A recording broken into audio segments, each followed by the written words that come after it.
Hello students, welcome back to the channel. आज हम 15 June 2026 के इम्पॉर्टेंट करंट अफेयर एमसीक्यूज को कवर करेंगे। अगर आप लोग एक सीरियस स्टूडेंट हैं और daily basis current affair cover करना चाहते हैं तो आप हमारे चैनल को फॉलो कर सकते हैं, सब्सक्राइब कर सकते हैं। अगर आपको लेक्चर पसंद आए आप लाइक करें और अपने फ्रेंड्स के साथ भी शेयर जरूर करें। शुरू करते हैं आज का हमारा लेक्चर। फर्स्ट क्वेश्चन है, 15 जून 2026 को रक्षा अनुसंधान और विकास संगठन डीआरडीओ ने देश की सुरक्षा को मजबूत करते हुए किस स्वदेशी मिसाइल रक्षा प्रणाली का सफल परीक्षण किया है?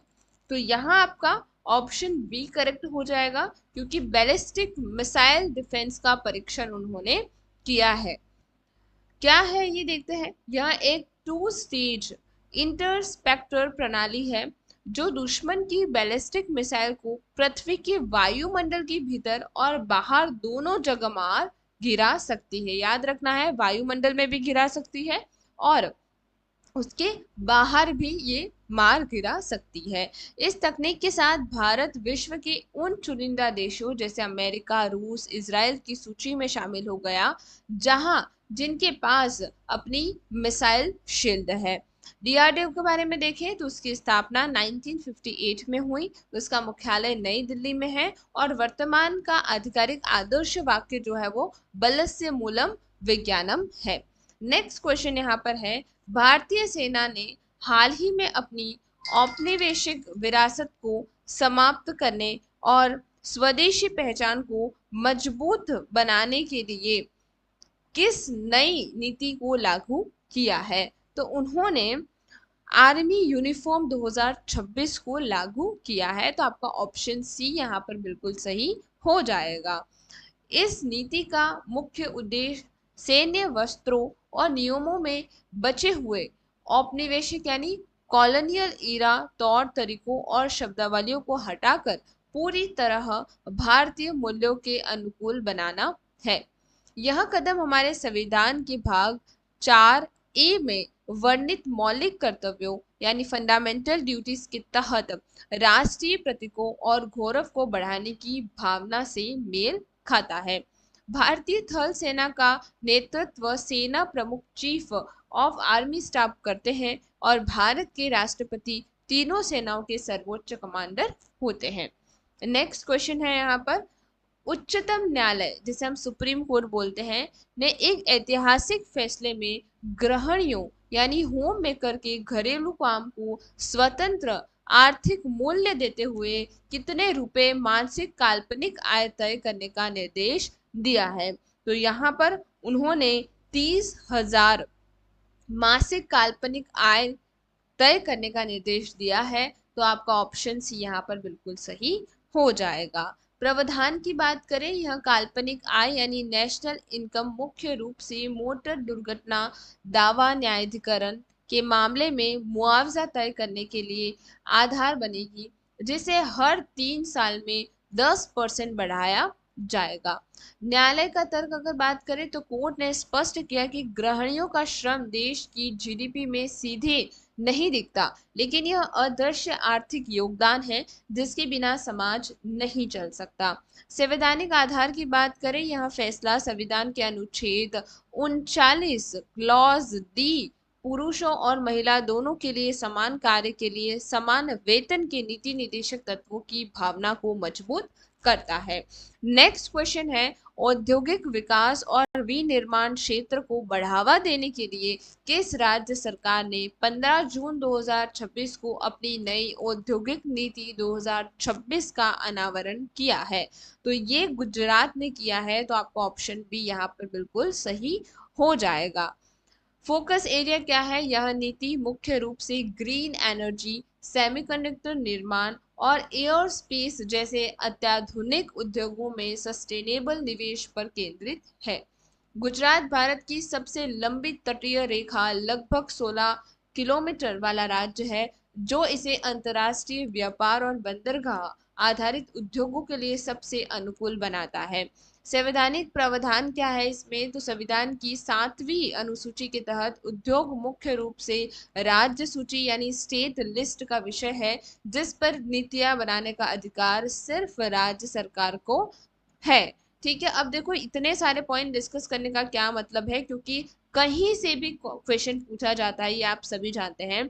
ऐसा नहीं है कि ये चीज जो है वो करंट अफेयर में है तो यही पूछी जाएगी, उसका बैकग्राउंड भी पूछा जाएगा, उसका भौगोलिक महत्व पूछा जा सकता है, उसका संवैधानिक प्रावधान पूछा जा सकता है ना, जो कि उद्योग से रिलेटेड है। इसलिए सारे पॉइंट डिस्कस करना यहाँ पर जरूरी हो जाता है। नेक्स्ट है, केरल में हाल ही में किस खतरनाक संक्रमण के मामले में वृद्धि देखी गई है, जिसे मस्तिष्क खाने वाला अमीबा, ब्रेन ईटिंग अमीबा भी कहा जाता है।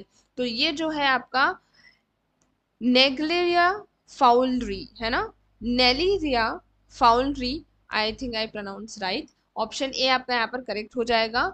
नेग्लेरिया फाउलरी एक खतरनाक संक्रमण है जो कि केरल में उसकी वृद्धि देखी गई है, जिसे ब्रेन ईटिंग अमीबा भी कहा जाता है। प्रकृति की बात करें, यह एक कोशिकीय जीव प्रोटोजोन है जो आम तौर पर गर्म मीठे पानी के स्रोतों जैसे झीलों, नदियों और स्विमिंग पूल में पाया जाता है। प्रभाव क्या है, यह मानव शरीर में प्रवेश कर प्राइमरी अमीबिक मैग्नियो एजेंट्स फ्लाइटिंग्स नामक बीमारी पैदा करता है, जो सीधे केंद्रीय तंत्रिक तंत्र यानी सेंट्रल नर्वस सिस्टम को नष्ट करती है। बायोलॉजिकल कनेक्ट क्या है, अमीबा वर्ग के जीव अपना आकार बदलने में सक्षम होते हैं और ये छंदपाद की मदद से अपना भोजन ग्रहण करते हैं। नेक्स्ट क्वेश्चन यहाँ पर हमारा हो जाएगा कि 15 जून 2026 को जारी वैश्विक रिपोर्ट के अनुसार सस्टेनेबल एविएशन फ्यूल का उत्पादन करने वाली एशिया की सबसे बड़ी रिफाइनरी भारत के किस शहर में चालू की गई है, तो ये पारादीप में की गई है। तो आपका ऑप्शन सी यहाँ पर करेक्ट हो जाएगा। यह अत्याधुनिक पायलट उड़ीसा के पारादीप में इंडियन ऑयल कॉरपोरेशन द्वारा स्थापित किया गया है। यह रिफाइनरी पारंपरिक विमान ईंधन में मिलाए जाने वाले जैविक ईंधन का सबसे बड़े पैमाने पर उत्पादन करेगी, जो विमानन क्षेत्र के कार्बन फुटप्रिंट को कम करने में सहयोग होगा। भौगोलिक स्थिति क्या है, पारादीप भारत के पूर्वी तट पर स्थित एक प्रमुख प्राकृतिक और गहरा बंदरगाह डीप वाटर पोर्ट है, जो महानदी और बंगाल की खाड़ी के संगम पर स्थित है। ये भौगोलिक स्थिति जो है इसकी आपको याद रखना होगा, कौन सी संगम में है, तो ये महानदी और बंगाल की खाड़ी के संगम पर स्थित है, ये याद रखना है। एक गहरा और प्राकृतिक डीप वाटर पोर्ट है जो कि भारत के पूर्वी तट पर स्थित है। नेक्स्ट क्वेश्चन है यहाँ पर आपका कि भारतीय रिजर्व बैंक आरबीआई ने वित्तीय सुरक्षा को मजबूत करने के लिए 15 जून 2026 से सभी बैंकों के लिए किस नई साइबर सुरक्षा गाइडलाइन को अनिवार्य कर दिया है, तो उन्होंने जीरो ट्रस्ट आर्किटेक्चर को लागू किया है। ऑप्शन बी आपका करेक्ट हो जाएगा। परिभाषा की बात करें, जीरो ट्रस्ट एक सुरक्षा मॉडल है जो यह मानकर काम करता है कि नेटवर्क के अंदर या बाहर किसी भी यूजर या सिस्टम पर स्वचालित रूप से भरोसा नहीं किया जा सकता, हर बार सत्यापन यानी वेरिफिकेशन अनिवार्य है। कारण, डिजिटल बैंकिंग और ऑनलाइन धोखाधड़ी के बढ़ते मामले को देखते हुए केंद्रीय बैंक ने बैंकिंग डेटा को सुरक्षित रखने के लिए यह कड़ा कदम उठाया है। आरबीआई स्टैटिक की बात करें तो भारतीय रिजर्व बैंक की स्थापना 1 अप्रैल को 1935 को हिटलन यंग मिशन की सिफारिश पर की गई थी और इसका राष्ट्रीयकरण 1 जनवरी 1949 को हुआ था। नेक्स्ट क्वेश्चन यहाँ पर है, केंद्रीय पर्यावरण मंत्रालय ने हाल ही में किस पश्चिमी घाट वेस्टर्न घाट के संवेदनशील क्षेत्र को नया बायोस्फीयर रिजर्व घोषित करने की सैद्धांतिक मंजूरी दी है, तो उन्होंने शिमोगा शरावती क्षेत्र को मंजूरी देने का मतलब घोषित किया है। तो आपका ऑप्शन सी यहाँ पर बिल्कुल सही होगा। अवस्थित की बात करें, यह क्षेत्र कर्नाटक के पश्चिम घाट में स्थित है जो अपनी संघन जैव विविधता और लुप्त प्राय प्रजातियों जैसे लॉयन, टेल्ड मकॉक, शेर जैसी पूंछ वाले बंदर के लिए जाना जाता है। भौगोलिक नदी तंत्र इसी शरावती क्षेत्र में भारत का प्रसिद्ध जौग जलप्रपात स्थित है, जिसे महात्मा गांधी जलप्रपात भी कहा जाता है। बायोस्फीयर रिजर्व का मतलब महत्व, इसके तहत केंद्र सरकार पूरे पारिस्थितिक तंत्र का संरक्षण करती है, जिसमें वन्य जीव के साथ साथ वहां रहने वाले स्थानीय जनजातीय समुदाय के हितों की भी रक्षा की जाती है। नेक्स्ट क्वेश्चन यहाँ पर है, भारतीय संविधान की 10वीं अनुसूची 10th शेड्यूल को हाल ही में कुछ राज्यों के राजनीतिक घटनाक्रम के कारण चर्चा में रहा। इसका संबंध निम्नलिखित में से किससे है? तो इसका संबंध दल बदल विरोधी कानून एंटी डिफेक्शन लॉ से है। तो आपका ऑप्शन बी जो है बिल्कुल सही हो जाएगा। अगर क्वेश्चन आता है कि हमारा संविधान का 10वीं अनुसूची किससे रिलेटेड है, तो वो दल बदल विरोधी कानून एंटी डिफेक्शन लॉ से क्या है, संबंधित है। संवैधानिक संशोधन की बात करें तो इस अनुसूची को 52वें संविधान संशोधन अधिनियम जो कि 1985 के माध्यम से संविधान में जोड़ा गया था, ताकि राजनीतिक अस्थिरता को रोका जा सके। निर्णायक प्राधिकारी की बात करें, दल बदल के आधार पर किसी सदस्य की अयोग्यता का अंतिम निर्णय सदन के अध्यक्ष या सभापति यानी स्पीकर एंड चेयरमैन द्वारा किया जाता है।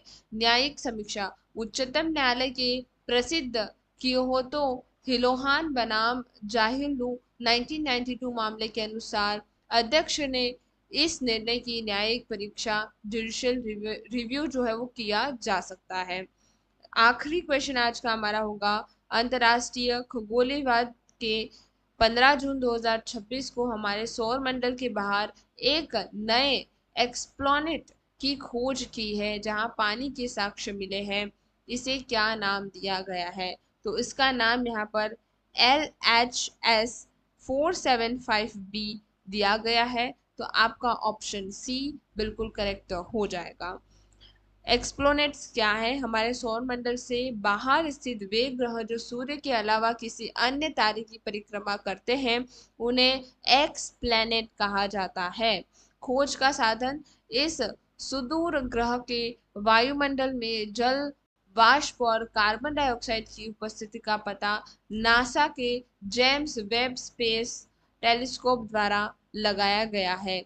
विशेषता की बात करें, यह ग्रह आकार में लगभग पृथ्वी के बराबर है और अष्ट ग्रुप ऑक्टेन तारामंडल में एक लाल बौने तारे यानी रेड ड्वार्फ स्टार की परिक्रमा कर रहा है। आई होप आपको आज का जो लेक्चर है वो पसंद आया होगा। आज के ये 10 सबसे महत्वपूर्ण प्रश्न हैं, जहां से सीधे सीधे प्रश्न आपके किसी भी कंपटीशन एग्जाम में पूछे जाएंगे। अगर आपको इसकी पीडीएफ चाहिए तो आप कमेंट सेक्शन में मुझे बताना, मैं आपको फ्री ऑफ कॉस्ट पीडीएफ जो है वो प्रोवाइड करवाऊंगी। Okay, thank you very much for today.